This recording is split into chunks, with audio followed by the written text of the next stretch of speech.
Shalom Pak Bambang, saya mau izin bertanya. Benarkah Nasrani itu bukan Kristen? Mohon pencerahannya.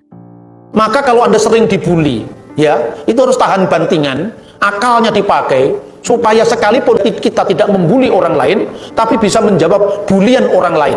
Itu kira-kira, tidak usah kita membalas ngejek dengan mengejek, tidak usah lah.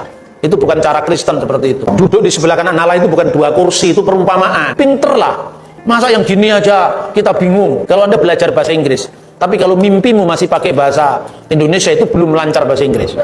Jadi kalau kamu menguasai ini, kalau mimpimu itu sampai kira-kira ada naskah-naskah, Qumran, terus kemudian sejarah Yosefus Israel, itu baru kamu lulus. Kalau lulusnya pakai Google belum lulus itu. Gitu.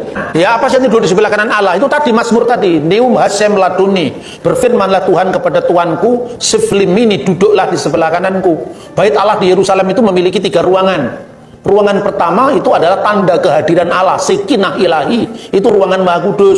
Lalu ruangan kudus, lalu halaman. Di dalam ruangan Maha Kudus itu sebelah kanan yaitu istana Daud. Jadi duduk di sebelah kanan pun Mesias itu akan menjadi raja, segala raja yang kekal.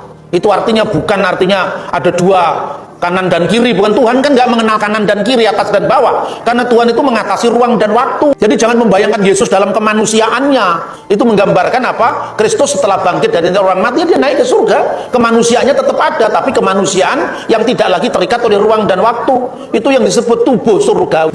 Nasrani itu artinya pengikut Yesus, orang Nazaret. Kristen itu pengikut Yesus yang adalah Kristus. Mula-mula Nasrani itu dipakai untuk orang Kristen berlatar belakang Yahudi. Jadi setelah Yosefus, ahli sejarah Yahudi abad pertama, kan mengatakan bahwa ada orang Saduki, orang Parisi, orang Nasrani. Tetapi Cornelius Tacitus menambahkan satu lagi, yaitu orang-orang pengikut Yesus dari Nazaret. Itu disebutkan juga dalam Kisah Rasul pasal 24 ayat 5, bahwa Paulus disebut salah seorang dari sekte orang Nasrani. Nasrani itu pengikut Yesus dari kalangan Yahudi. Sementara kalau Kristiani, itu Kristianoi jamaknya, Kristianos itu tunggalnya, itu disebutkan dalam Kisah Rasul 11 ayat 26, yaitu orang-orang Kristen yang dari latar belakang bukan Yahudi. Yang dari Nasrani tadi jemaat yang bersunat, yang Kristen itu jemaat yang tidak bersunat. Terus kemudian menyelesaikan itu bersama para rasul di Antioquia, dicatat dalam Kisah Rasul pasal 15 tadi. Utusannya dikirim untuk menyampaikan putusan para rasul di Yerusalem bahwa untuk orang-orang bukan Yahudi tidak berlaku hukum Musa, tapi hukum apa? 4 hukum yang disebutkan di situ sebetulnya hukum Nuh. Lalu setelah Petrus, kemudian muridnya namanya Ignatius dari Antioquia mendamaikan antara 2 kelompok Yahudi dan bukan Yahudi tadi, kemudian disebutkan di sana sebagai apa? Aku percaya akan satu gereja yang kudus, katolik, dan apostolik, itu sejak tahun 100-an. Mendamaikan 2 kelompok tadi, karena apa? Pada waktu itu, 2 kelompok itu yang Nasrani dipimpin oleh Ignatius, yang Kristiani dipimpin oleh Evodius. Evodius itu latar belakang bukan Yahudi, Ignatius itu latar belakang Yahudi Kristen yang disebut Nasrani.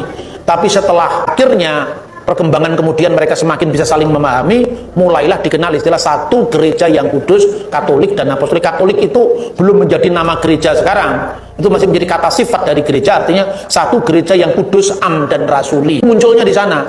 Tapi sejak abad keempat, kata Nasrani ini dibajak oleh bidat yang namanya bidat Nasrani Mandayan. Sejak saat itu orang-orang Kristen di Arab sampai hari ini tidak mau disebut Nasrani, karena Nasrani itu selalu menimbulkan salah paham. Tapi kalau Nasrani di abad pertama itu adalah orang Yahudi Kristen, orang Yahudi yang mengikuti Yesus berdasarkan hukum Musa. Kalau Kristen di Antioquia, orang-orang yang mengikuti Yesus berdasarkan hukum Nuh. Kira-kira seperti itu. Ya, kira-kira itu. Pertanyaan berikutnya, kata Tritunggal tidak ada dalam Alkitab. Teologi agama apapun judulnya juga tidak ada di Alkitabnya. Kenapa hanya Kristen yang dibully? Islam misalnya, ajaran utamanya tauhid. Mana ada kata tauhid dalam Quran? Apa kalau nggak ada judul berarti ajarannya salah? Oh, judul dipersoalkan, isinya gagal, Pak. Ya toh? Jangan mempersoalkan judul. Oke Pak Bambang, penjelasan Anda sangat mencerahkan dan menguatkan iman kami. Terima kasih, Tuhan Yesus memberkati.